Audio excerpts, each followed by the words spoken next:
When you feel the ocean water pull you in, it's warm.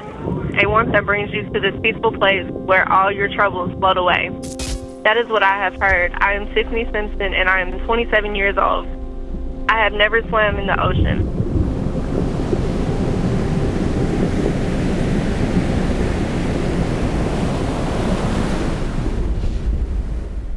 My dad was never around. He was convicted of murder when I was 6. Neither was my mom. Her real child was the bottle. I came second to her addiction. I know she was hurting. My grandmother and aunt got custody of me when I was 13. They tried to raise me, but I was too hurt and empty. So even that tiny bit of affection that my trafficker offered me felt like an ocean of love. In high school, it was hard to fit in. After a while, the only friends I had were the guys who were having sex with me. I didn't go to school much anymore. I still craved the whole family thing with a mom and dad and me in the middle. By 16, I knew that was never going to happen. So I left looking for a different kind of love. That's when I was introduced to cocaine, and pretty soon guys were trading it for sex with me. Each time the police would find me with another guy, they just sent me home. Right after my 17th birthday, I met Sean. He was 34 years old.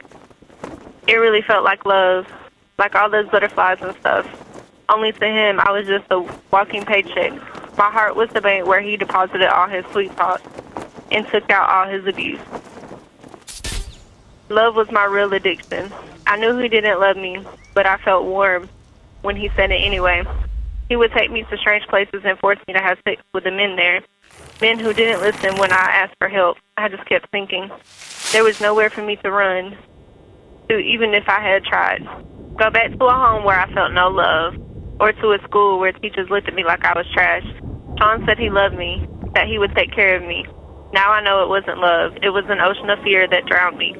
I started getting sick in the mornings. Some people say it brings a couple closer, but he said he would kill me and my baby if I didn't have sex for money. Most of the time, when he would force me to have sex with men, he would be in the other room robbing them of their stuff. Things got worse. More men, more beatings, and my belly was growing.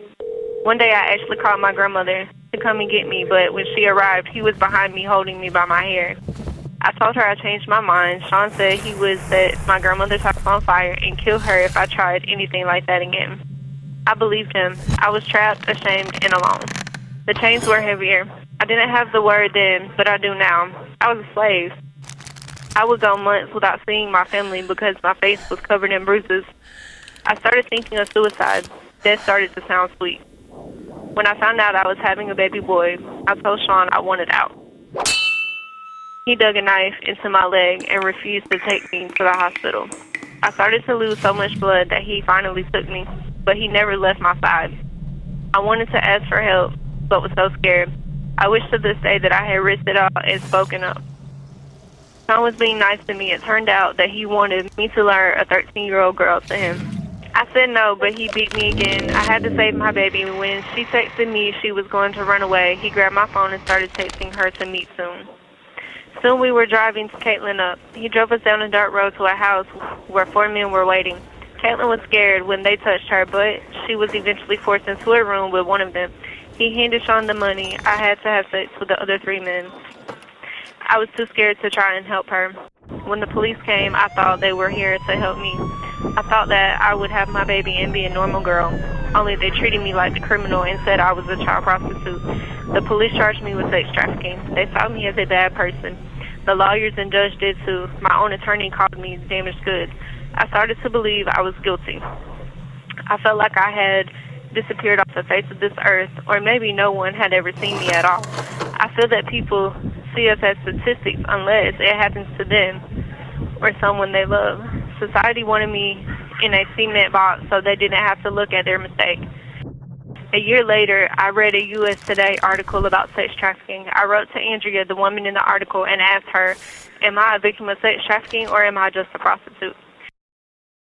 It's been 8 years since I wrote to Andrea, 8 years of having Andrea and all of Karana Rising by my side. Caitlin said someone raped her. I believe her. I guess the mistake Sean made was thinking Caitlin would stay quiet like me. I believe Caitlin. I didn't know what love was, but now I know that love does not beat you, degrade you, or sell your body. I understood true love when I had my baby boy.